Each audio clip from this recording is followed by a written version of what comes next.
Acidente entre caminhão e ônibus, onde estava a equipe de remo, provoca a morte de 9 pessoas em rodovia do Paraná. Aeroporto Salgado Filho volta a receber aviões depois de 5 meses fechado por causa dos temporais no Rio Grande do Sul. Começa em Londres o julgamento do pedido bilionário de indenização para as pessoas atingidas pelo rompimento da barragem de Brumadinho, em Minas Gerais. Presidente Lula vai participar da conferência do BRICS por videoconferência por causa de acidente doméstico do último sábado. Brasileiro que investe tem dificuldade para fechar as contas pessoais e da empresa no azul ao mesmo tempo. Últimas pesquisas revelam empate técnico entre Donald Trump e Kamala Harris na disputa pela presidência dos Estados Unidos. Polícia prende 8 corintianos que participaram de emboscada para agredir flamenguistas. E a espera acabou. Depois de um ano afastado por causa de uma contusão, o brasileiro Neymar jogou hoje pelo Al Hilal da Arábia Saudita. Agora no Jornal das 22.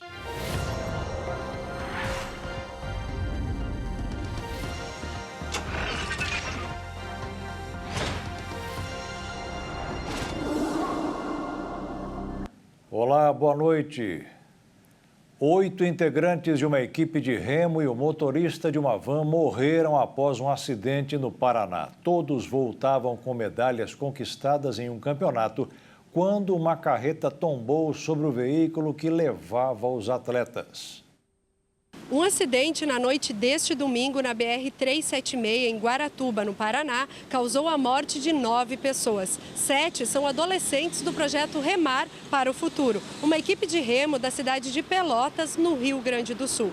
Conforme a Polícia Rodoviária Federal, uma carreta teria perdido os freios e atingido a traseira da van, onde estavam os 10 integrantes do projeto. Um adolescente de 17 anos foi resgatado com vida e ferimentos leves. Ele e o motorista da carreta foram encaminhados para o Hospital São José, em Joinville, cidade de Santa Catarina.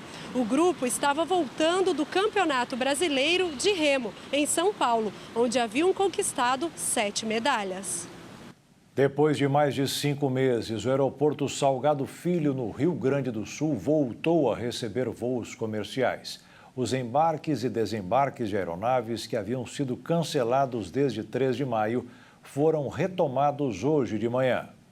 O primeiro voo comercial pousou no aeroporto Salgado Filho, em Porto Alegre, às 8h03 da manhã desta segunda-feira, depois do aeroporto ficar fechado por mais de 5 meses devido às enchentes que assolaram o Rio Grande do Sul. O avião era um Airbus 320, o voo da Azul, que saiu de Campinas, São Paulo, às 6h36 da manhã. Havia 180 pessoas a bordo, sendo que 174 eram passageiros e o restante a tripulação. Nesse primeiro dia estão previstos 71 voos e nesse número deve aumentar para 122 em novembro e as empresas aéreas já estão vendendo passagens. O aeroporto foi fechado no dia 3 de maio, quando 75% da pista ficou alagada e o terminal foi tomado pela água, causando danos que impossibilitaram as operações. A Fraport, empresa que administra o aeroporto, informou que o terminal terá capacidade para 128 voos por dia entre as 8 horas da manhã e as 10 horas da noite, que dá cerca de 12 voos por hora. No momento, os voos estão acontecendo de forma limitada, usando uma pista menor de 1.730 metros e a previsão é que tudo volte ao normal até dia 16 de dezembro, incluindo os voos internacionais. Antes da enchente, o aeroporto tinha cerca de 1.300 voos por semana. O governo federal investiu 426 milhões para ajudar a empresa a fazer as melhorias necessárias no tempo certo. Após a invasão de milicianos e tiroteio na comunidade Muzema, no Rio de Janeiro, cerca de 190 ônibus pararam de circular. As 7 linhas ficaram sem funcionar também na região Tijuquinha e Rio das Pedras no início da manhã. Uma intensa troca de tiros nesta madrugada deixou os moradores do bairro assustados. Segundo eles, a comunidade Muzema, controlada pelo Comando Vermelho, sofreu uma tentativa de invasão de milicianos. Os moradores divulgaram nas redes sociais vídeos do tiroteio e mostraram um clima tenso.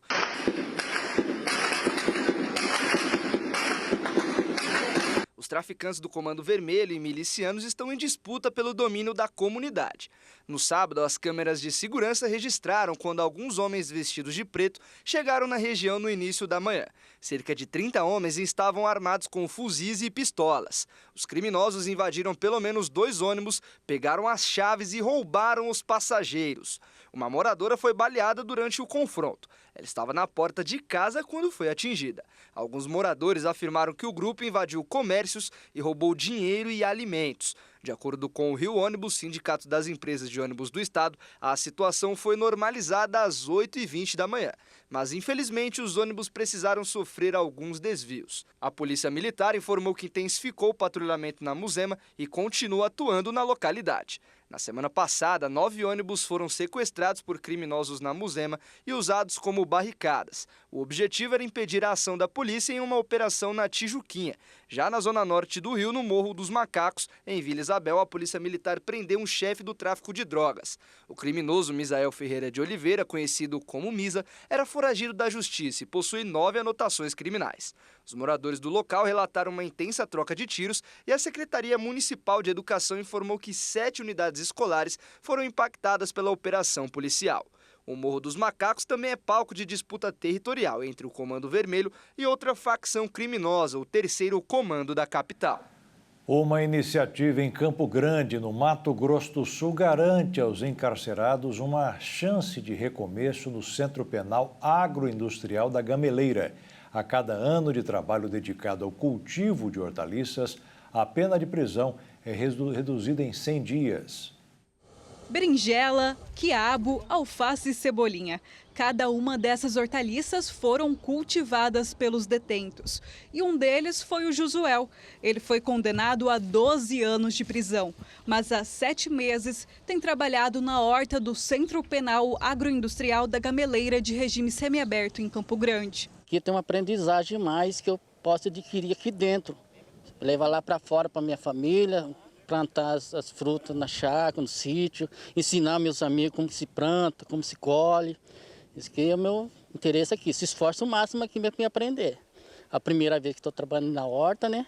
Nunca mexi com o negócio de hortaliça, eu estou aqui, mas estou aprendendo muito. Estou adquirindo muito fruta aqui dentro para me levar lá para fora, junto com a minha família, que não me esperam lá fora.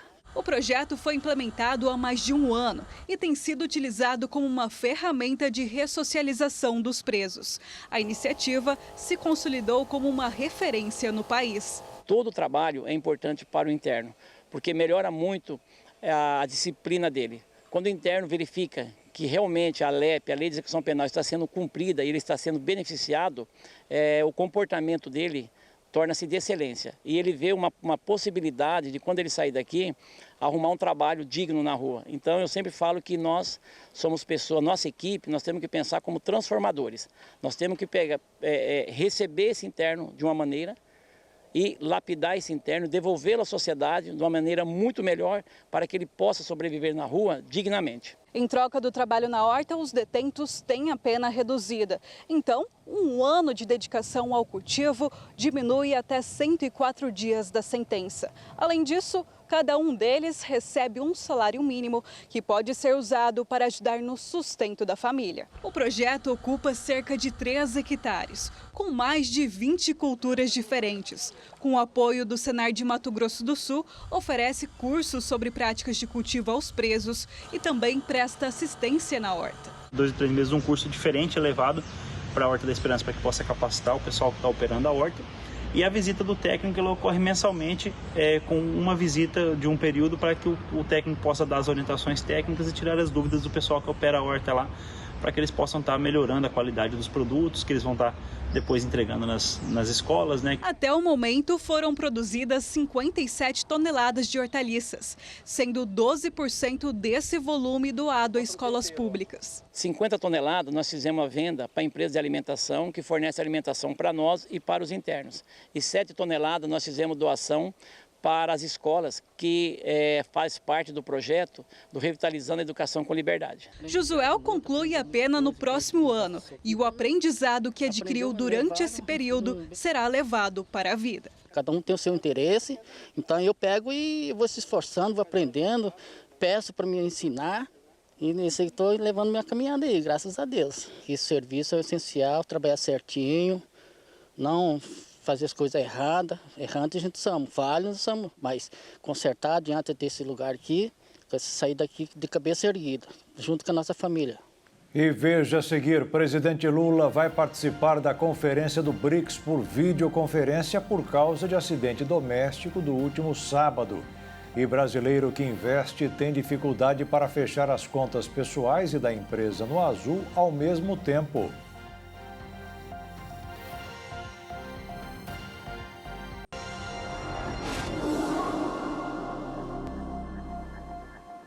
O presidente Luiz Inácio Lula da Silva sofreu um acidente doméstico e precisou cancelar uma viagem à Rússia. O presidente se acidentou no banheiro. Ele teria caído para trás e batido a cabeça, onde teve um corte na região da nuca causado por impacto.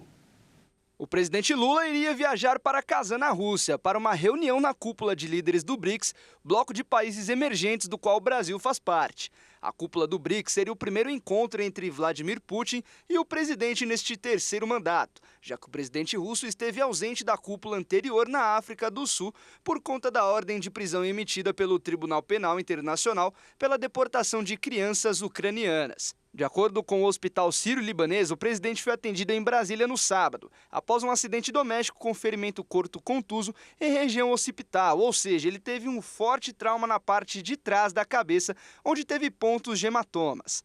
Lula se acidentou no banheiro enquanto estava sentado num banco e fazia os últimos preparativos para a viagem à Rússia.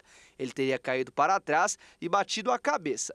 Ainda segundo o médico, é pouco provável que esse hematoma evolua. O presidente levou 5 pontos na região do ferimento para fechar o corte. Lula passa por novos exames na próxima terça-feira. Após a avaliação da equipe médica, o presidente foi orientado a evitar viagem aérea de longa distância, podendo exercer suas demais atividades. No retorno da Rússia, estava prevista a participação do presidente em atos de campanha no estado de São Paulo, por ocasião do segundo turno das eleições municipais no domingo, além do voto em São Bernardo do Campo, domicílio eleitoral de Lula. O presidente tem também uma viagem marcada para Cali, na Colômbia, onde ocorre a Conferência das Nações Unidas sobre Biodiversidade. O presidente Lula irá participar da cúpula do BRICS por meio de videoconferência, e sua agenda de trabalho segue normalmente essa semana em Brasília. Na manhã de hoje, Lula recebeu o ministro de Relações Institucionais, Alexandre Padilha, e o fotógrafo Ricardo Stuckert no Palácio da Alvorada. O presidente também esteve em reunião com Celso Amorim, seu assessor especial para assuntos internacionais. O ministro das Relações Exteriores, Mauro Vieira, já chegou a Kazan, na Rússia, chefiando a delegação brasileira que participará da cúpula do BRICS. A Rússia, que preside o BRICS neste ano, informou que 32 países confirmaram presença na cúpula. Dos 5 membros plenos, apenas o Brasil não enviou o representante máximo da nação. A Arábia Saudita, que é um dos chamados países parceiros, também escalou o ministro das Relações Exteriores para a conferência. O governador de São Paulo, Tarcísio de Freitas, afirmou hoje que a capital paulista continuará a sofrer com apagões, pelo menos até o final do contrato de concessão com a Enel, em 2028, se não for feita uma intervenção na empresa. Segundo o chefe do Executivo paulista, a incapacidade da Enel para tocar o negócio é evidente. Tarcísio de Freitas declarou após participar de evento na Fiesp que a empresa não faz o que tem que fazer porque não quer. Disse que a maneira de resolver o problema é a intervenção. O governador paulista disse que a concessionária não investe na modernização do sistema, pois os gastos não se traduziriam em uma tarifa maior. E que a empresa está de olho no resultado financeiro. Afirmou ainda que as metas previstas no contrato são facilmente alcançadas, apesar da insatisfação do consumidor com o serviço prestado. Por isso, uma fiscalização por parte da ANEEL não dará resultado e que somente um interventor poderia determinar que sejam feitos os investimentos necessários. De acordo com ele, se a ANEEL e o Tribunal de Contas da União não fizerem nada, na próxima chuva com vento, haverá novamente milhões de clientes sem energia. O chefe do executivo paulista disse esperar que a intimação da empresa pela agência seja o primeiro passo para a intervenção. Ele reafirmou que o Estado de São Paulo e a Prefeitura não são donos do contrato, que é federal. Os fabricantes de motocicletas estão descobrindo que devem caprichar mais em um mercado que cresce sem parar, o das mulheres. Nos últimos 20 anos, o número delas pilotando os veículos pelas ruas de todo o país praticamente dobrou.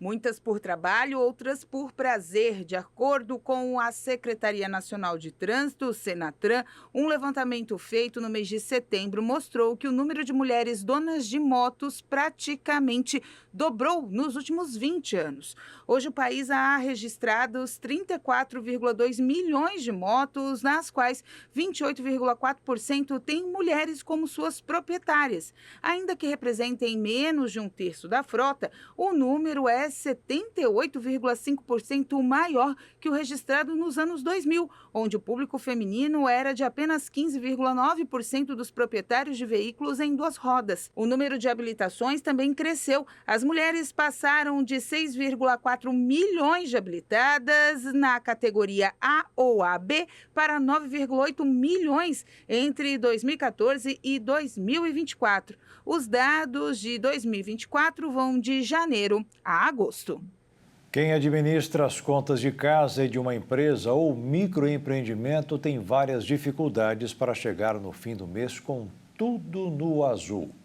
Um levantamento divulgado pela Serasa Experian revelou que apenas 4 em cada 10 empresários brasileiros conseguem gerenciar as finanças pessoais e do empreendimento ao mesmo tempo e fechar as contas do CPF e CNPJ em dia. Especialistas apontam que o nível de inadimplência dos consumidores e as taxas de juros elevadas no país podem ser os principais influenciadores dessa negativação. De acordo com a pesquisa, os números ainda revelam que mais da metade dos casos de inadimplência dos consumidores ocorrem fora do sistema financeiro, ou seja, a dívida é feita com empresas varejistas de serviços, entre outras, o que afeta diretamente os empreendedores, e serão eles que ficarão com dificuldades financeiras para pagar as próprias contas no final do mês. Apesar das dificuldades, o cenário deve ficar mais favorável no curto prazo para essas empresas, tendo em vista a tendência de aumento do consumo no período de fim de ano. Entretanto, o respiro é curto. Segundo o porta-voz da Serasa, a expectativa é de que os juros devem continuar subindo até o começo de 2025. Na pesquisa foram destacados também o peso das pequenas e médias empresas no ambiente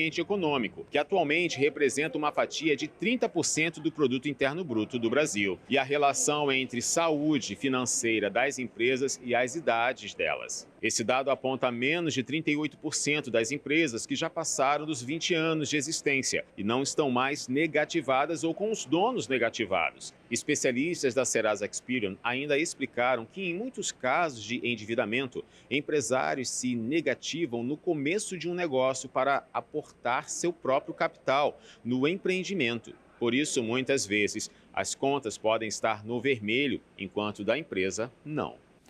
O mercado financeiro começou a semana atento ao cenário internacional, mas também ao que está acontecendo no país, com a natural preocupação com as contas públicas e a nova previsão dos economistas relatada pelo Banco Central de que a inflação este ano vai chegar aos 4,5%, bem no teto da meta.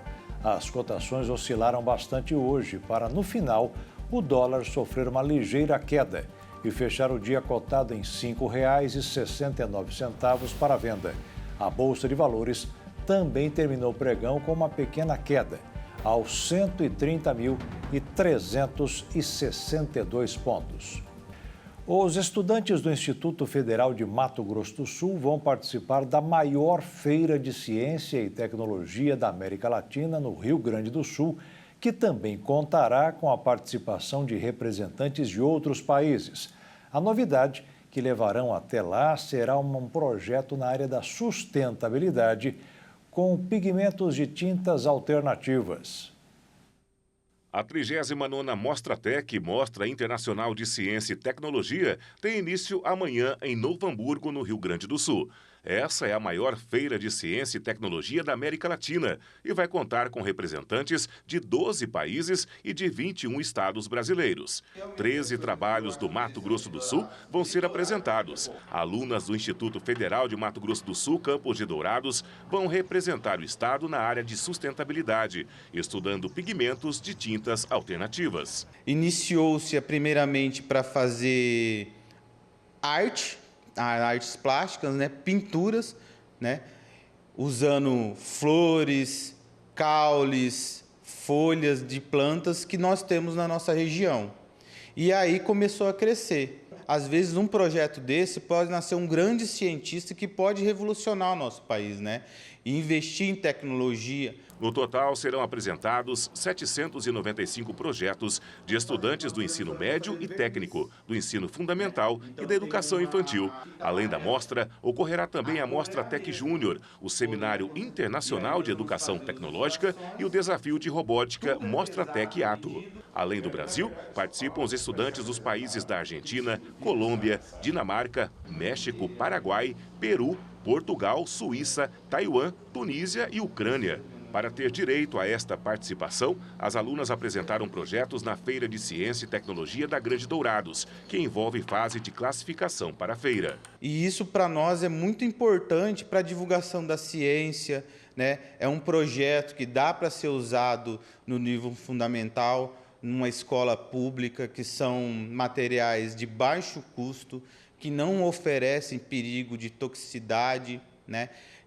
Alguns até dá para ser usado na indústria alimentícia, de corantes e, sobretudo, esse projeto ele visa despertar a ciência. Giovana é uma das jovens pesquisadoras. Para ela, a preocupação com o meio ambiente foi o norte para o sucesso do projeto. Aliar tecnologia com sustentabilidade é o futuro para o equilíbrio do planeta. E nós queremos achar uma alternativa para um dos problemas, que é os pigmentos vindos de minérios. Como, por exemplo, o pigmento vermelho, ele tem na composição dele mercúrio, e mercúrio é um minério tóxico para a saúde dos humanos, para a saúde da natureza, e nós pretendemos substituir isso de uma maneira sustentável, que não afete a saúde dos seres humanos, dos animais, da nossa natureza. Para a Fernanda, que também faz parte da equipe, além das descobertas, o sucesso do projeto será poder levar todo esse processo para outras instituições e alunos. A gente pretende espalhar na nossa Mostratec uma alternativa para a expressão artística de um jeito mais sustentável, de uma maneira que não agride o meio ambiente. O nosso projeto ele abrange tanto a área da química como a biologia e a arte, e essa é uma maneira muito fácil de levar para outras escolas, outras instituições e outros estados do nosso Brasil conhecê-lo. Além dos pigmentos extraídos de forma sustentável, as alunas do Instituto vão apresentar o papel reciclável, diferentes daqueles modelos já existentes e com técnicas de confecção inovadoras. Os métodos principais seriam com água, amido de milho, desinfetante para clarear e deixar ele mais resistente. O nosso papel ele é feito com hidróxido de sódio, que é soda cáustica, e o ácido acético 4%, que é o vinagre de álcool. Ele fica com uma textura mais fina, como se realmente fosse um A4. E na Mostratec, nós pretendemos mostrar a metodologia e o passo a passo de como seria feito, utilizando os papéis que nós já temos prontos. Os prêmios e incentivos educacionais estão sendo oferecidos por 30 organizações, estimados em mais de R$1 milhão. A Mostratec acontece de 22 a 24 de outubro, das 13h30 às 21 horas, e terá transmissão ao vivo pelo canal do YouTube. E veja a seguir: 4 milhões de doses de vacina contra a Covid comprados pelo Ministério da Saúde perderam o prazo de validade. E as últimas pesquisas mostraram empate técnico entre Donald Trump e Kamala Harris na disputa pela presidência dos Estados Unidos.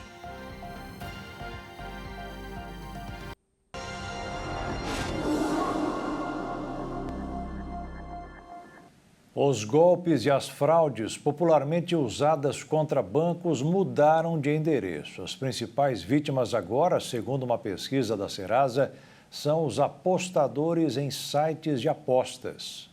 Entre os apostadores entrevistados, 13% já sofreram golpes em sites e aplicativos de apostas, aponta o estudo, avisando o apostador sobre a segurança das bets. As táticas mais comuns envolvem vazamento de dados, roubo de acesso à conta, saques indevidos e subtração de identidade.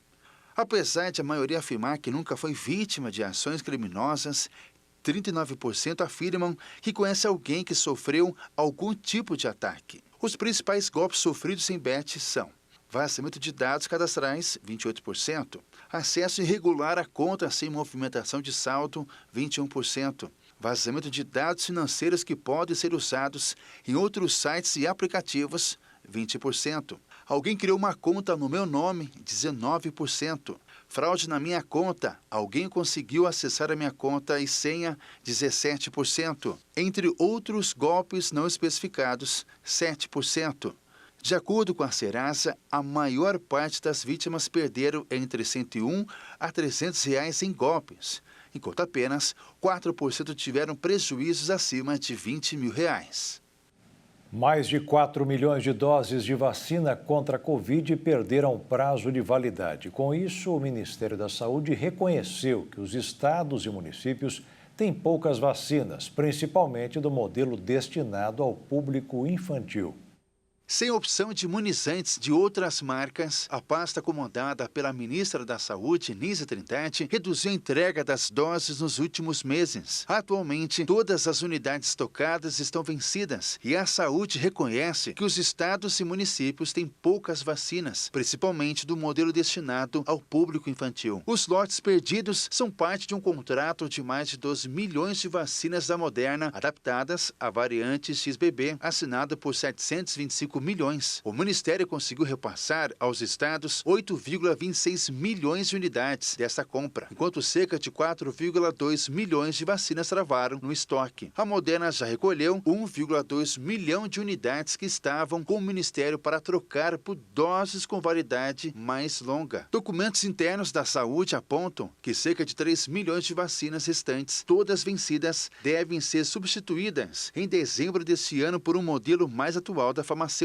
adaptado à cepa JN.1. A Sociedade Brasileira de Infectologia afirmou que o número de vacinas contra a Covid-19 adquiridas pelo governo deste ano não foi suficiente para abastecer postos de saúde e que campanhas de comunicação tímidas não estão conseguindo elevar a cobertura vacinal para a doença, que caiu após o pico da pandemia. Com mais de 5 mil mortes provocadas pela doença, até agora, em 2024, a Covid-19 ainda é uma doença infecciosa que mata mais no país. Fica empatada com a dengue, mesmo tendo recuado bastante em relação ao período mais crítico da pandemia em 2021. A dengue teve 5.219 mortes até o fim de agosto. A Covid-19 estava em nível relativamente baixo no primeiro semestre deste ano, com menos casos que no ano passado, mas a terceira semana de setembro teve uma alta preocupante, com mais de 300 óbitos. O plano do governo era comprar 70 milhões de doses atualizadas da Covid em 2024, mas assinou contrato de 2,5 milhões de doses da Moderna. Um dos 6 infectados por um órgão transplantado que estava infectado com o vírus da AIDS foi internado no Rio de Janeiro. Quem é contaminado com o vírus HIV precisa de acompanhamento médico pelo resto da vida. A empresa privada contratada pelo governo do estado, o PCS Lab, fraudou o exame de 2 doadores de órgãos. O resultado foi a infecção de 6. Segundo o Instituto Estadual da Hematologia, o Hemorrio, foram feitos vários testes no sangue doado ao laboratório e não foram encontradas novas infecções. Até agora, 5 pessoas foram presas, entre elas o sócio proprietário Walter Vieira, a coordenadora técnica Adriana Vargas e mais 3 funcionários. A Fundação Saúde, empresa pública do governo do Rio, e responsável pelo contrato do PCS Lab Saleme, teve hoje todos os membros da diretoria retirados de seus cargos. O Brasil deve bater o recorde em receitas com a entrada de turistas estrangeiros no país. O avanço demonstra a retomada do setor, impulsionada pela ampliação da malha aérea e pelo crescente interesse dos turistas em explorar as belezas e culturas brasileiras. O turismo internacional no Brasil está em franco crescimento e as previsões para 2024 são otimistas. O país espera receber cerca de 6 milhões de turistas estrangeiros neste ano, um aumento de 11% em relação aos 5,5 milhões registrados no ano anterior. Com isso, o Brasil deve bater o recorde em receitas, superando a casa dos 7 bilhões de dólares, ou cerca de 40 bilhões de reais. A entrada de recursos estrangeiros entre janeiro e agosto teve um crescimento de 9,5%, segundo dados divulgados pelo Banco Central. Os viajantes internacionais ingressaram com aproximadamente 29 bilhões de reais no Brasil nos primeiros 8 meses deste ano, o maior valor para o período em 29 anos. No ano passado, o volume até agosto totalizava 25 bilhões de reais. O ministro do Turismo, Celso Sabino, revelou que o governo tem a expectativa de receber 10 milhões de turistas internacionais por ano até 2027. A meta oficial é atrair 8,1 milhões de visitantes internacionais por ano. De acordo com o ministro Sabino, a projeção mais otimista é compartilhada por ele e pelo presidente da Embratur, a Agência Brasileira de Promoção Internacional do Turismo, Marcelo Freixo. Sabino destacou também a promoção da COP30, que é a Conferência das Nações Unidas sobre as Mudanças Climáticas em Belém do Pará no ano que vem, onde o país vai receber reis, sheiks, primeiros ministros, presidentes e chefes de estado de praticamente todo o mundo desenvolvido. O Brasil hoje é o alvo de inúmeros investimentos no setor do turismo. Os espanhóis hoje são um dos principais investidores, junto com os Estados Unidos. Nós temos inúmeros hotéis, dezenas de hotéis sendo construídos, resorts no Brasil, que estão sendo construídos ali no polo de desenvolvimento turístico do Cabo Branco, em João Pessoa, na Paraíba. Nesse momento, estão sendo construídos 5 grandes resorts. Aqui no Pará, em Belém, em virtude da COP, são inúmeros hotéis que estão sendo construídos na orla de Belém, no centro histórico, ali na Avenida Presidente Vargas, aqui no entorno do aeroporto. Vamos ter aqui obras, bilhões de reais o governo federal está investindo no sistema de saneamento da cidade, sistema de infraestrutura da cidade, viário, e também o governo está fomentando e fornecendo financiamento para que empreendimentos sejam aqui construídos. O Brasil tem criado formas de atrair turistas estrangeiros interessados em conhecer o nosso país.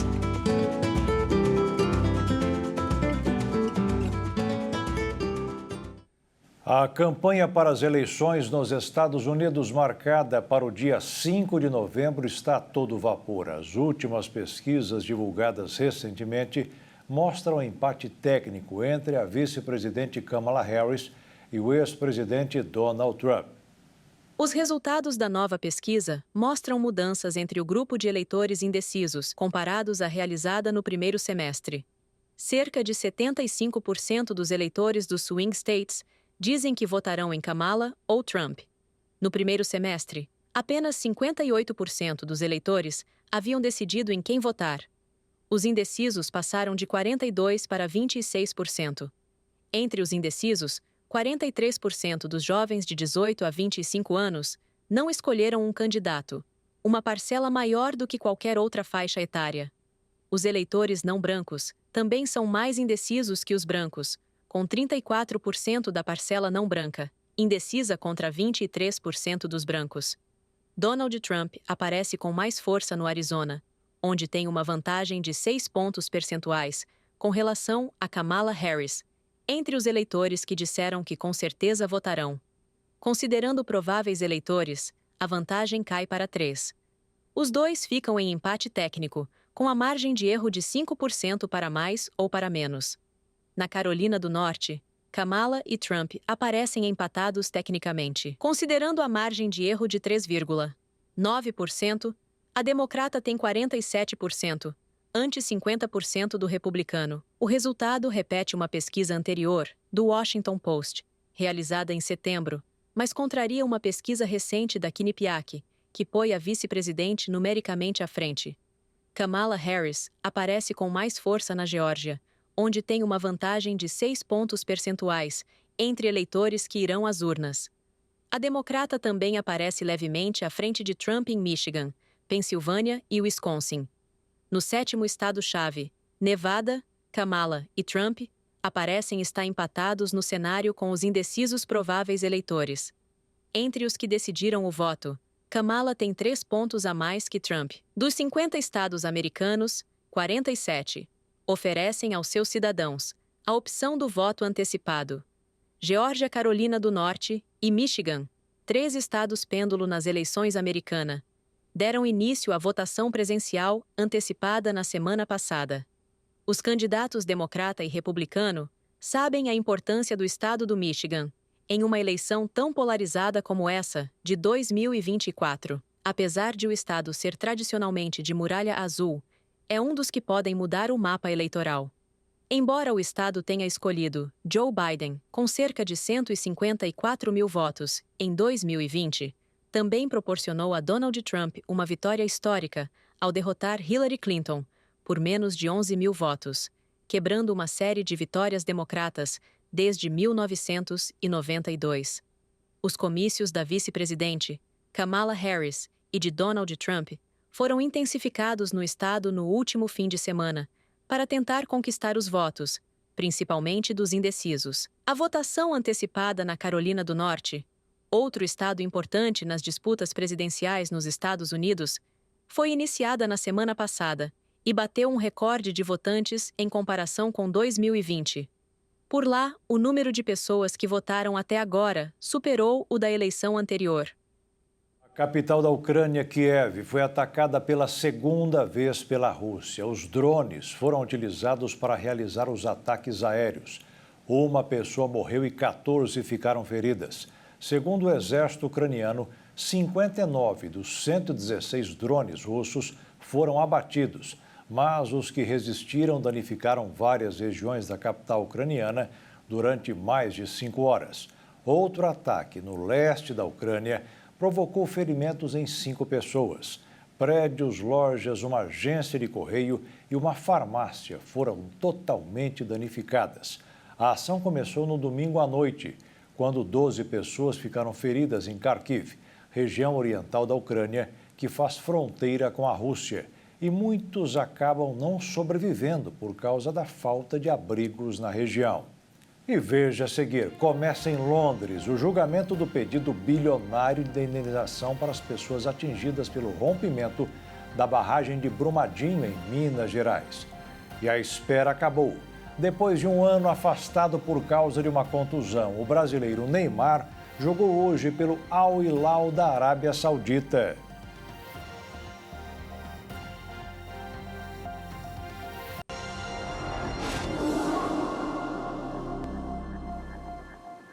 Depois de 9 anos, começou hoje em Londres o julgamento de uma das maiores ações ambientais do mundo. 650 mil pessoas pedem indenização de mais de 260 bilhões de reais pela tragédia da barragem em Mariana.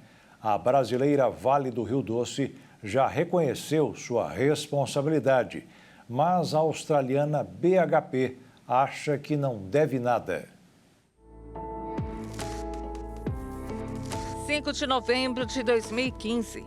Foi nessa data que a barragem de rejeitos de minério de ferro operada pela empresa Samarco, pertencente à multinacional BHP de origem anglo-australiana, e a brasileira Vale rompeu. Ao ruir, desencadeou um dilúvio de lama tóxica em aldeias, campos, florestas tropicais, matando 19 pessoas. Ana Paula Alexandre, cujo marido foi um dos mortos, estava entre os manifestantes que viajaram a Londres para acompanhar o início do julgamento e reuniram-se em frente ao prédio da corte. Independente que tanto ou pouco que eu receber, não vai trazer ele de volta. Mas eu quero que eles me paguem pelo o crime que eles cometeram. Segundo os manifestantes, no Brasil eles não são ouvidos pelas empresas, pela justiça, por ninguém. É como se estivessem devendo um favor para eles. Há 9 anos estão nessa luta, atrás dos direitos delas. Giovana Rodrigues teve o filho Tiago, de 7 anos, levado pela lama. Indignada pela morte do garoto tão novo, ela contou que teve que aprender a sobreviver sem ele. É uma dor que não passa. 9 anos, mas parece ser 9 dias. O Tiago estava dentro de casa com a avó.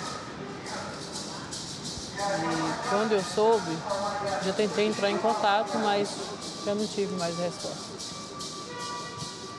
E a avó dele me contou que ela conseguiu sobreviver, que ele clamou por Jesus Jesus me salve. Tom Goodred, advogado que representa o grupo, destacou o trabalho da justiça inglesa, que conduz o julgamento de forma bastante diferente da justiça brasileira. Embora não se trate de um julgamento criminal, funciona como uma forma de responsabilizar a empresa. Por isso, quando se fala com as vítimas e quando isso lhes é explicado ao longo dos anos e quando elas vêm e assistem ao processo aqui antes, veem como os juízes são cuidadosos e minuciosos em termos de consideração das provas. A audiência, que se prolongará até março, deverá determinar a eventual responsabilidade da BHP pela catástrofe. Se for considerada responsável, outro julgamento terá lugar a partir de outubro de 2026 para determinar os danos. A BHP afirmou que o processo de Londres é desnecessário devido aos procedimentos legais em curso no Brasil. Nas alegações iniciais apresentadas ao tribunal nesta segunda-feira, a empresa apresentou como argumento central o fato de não ter sido proprietária ou operadora da barragem ou de quaisquer instalações relacionadas. O veneno da aranha caranguejeira tem potencial para ajudar no tratamento do câncer. É o que mostra um estudo feito aqui no Brasil. Em uma lista de animais mais temidos, com certeza as aranhas estão no topo dessa relação. Mas o que ninguém imagina é que o aracnídeo de 8 patas tem uma substância que pode ajudar a salvar vidas. O Instituto Butantan, junto com o Hospital Albert Einstein, identificou uma molécula que está presente no veneno da aranha caranguejeira e ela tem o potencial de eliminar células cancerígenas. O projeto é 100% brasileiro e quem nos explica o motivo da aranha ser objeto de estudo é o pesquisador Pedro Ismael, do Butantan. Então a gente observou que as aranhas vivem há milhões de anos na Terra e praticamente mudaram muito pouco nesses milhões de anos. Então, provavelmente, elas têm alguma coisa que protege ela, tanto no seu sangue, que é a hemolinfa, né, como no veneno. Então, por isso, nós partimos do estudo dessas humores, né, do sangue e do veneno, para verificar as substâncias que compõem e, provavelmente, aquelas substâncias que podiam ter alguma utilidade. Então, a princípio, olhando aquelas que têm atividade contra micróbios, né, contra micro-organismos, então os primeiros antibióticos. A pesquisa surgiu por acaso. Um estudante começou uma tese de mestrado sobre os venenos das aranhas. E a partir daí, os pesquisadores acabaram descobrindo que o temido animal possui em seu organismo uma substância eficaz contra alguns germes e que pode ser eficaz também contra o câncer. Desde essa descoberta, fazem 10 anos que o projeto está em andamento. Essa pesquisa em si, que tem substâncias do veneno para leucemia, tem mais ou menos 10 anos.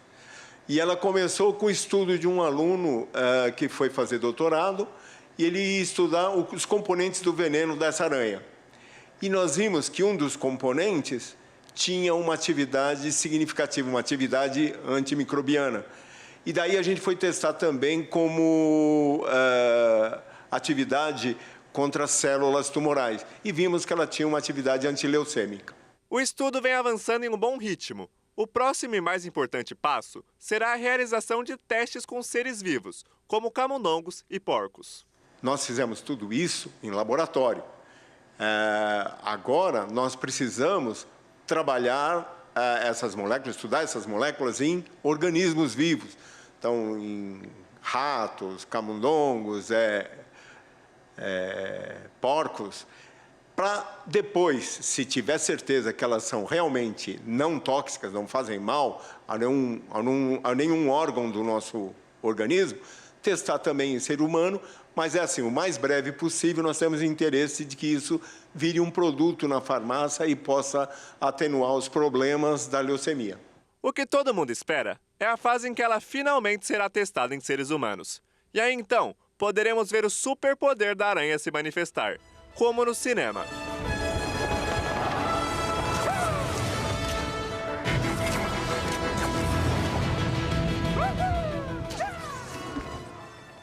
Trabalhos artesanais confeccionados por reeducandos da Penitenciária Estadual de Dourados são apresentados durante mostra realizada no pátio do shopping de Dourados.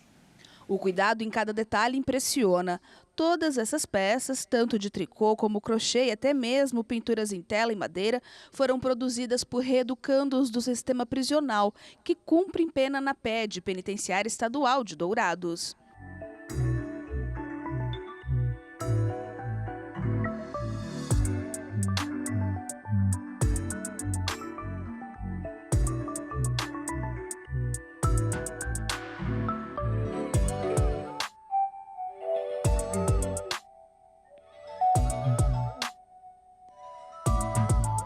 Bolsas, saídas de banho, artigos de cama, mesa posta. Os reeducandos aproveitam os dias de pena para aprenderem um ofício. Mas a ideia vai muito além, conforme explica o diretor da instituição. Essa ação foi para justamente criar a remissão de pena com as artes criadas, bem como criar parcerias com entidades governamentais e não governamentais, para dar aos internos, além da remissão, uma remuneração. A proposta da mostra de artesanato Arte Livre é também propor a socialização entre os internos, e os resultados já estão sendo vistos. A gente tem alguns impactos, né? A gente percebe que são as mudanças comportamentais, a disciplina, o relacionamento interpessoal, a autoestima, desenvolve habilidades e competências profissionais, gera renda e perspectivas de reinserção social, além da redução da ociosidade e dos índices de reincidência criminal.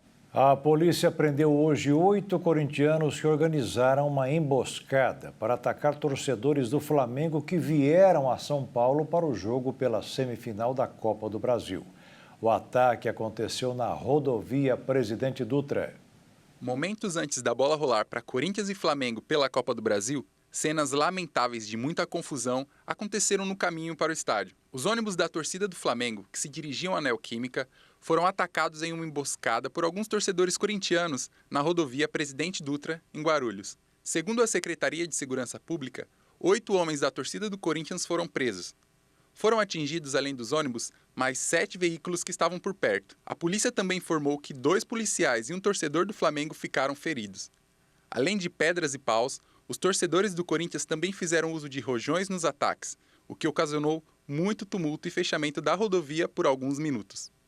E no campo, o Corinthians empatou com o Flamengo mesmo com o time visitante e foi eliminado da Copa do Brasil. A boa notícia de hoje foi a volta de Neymar.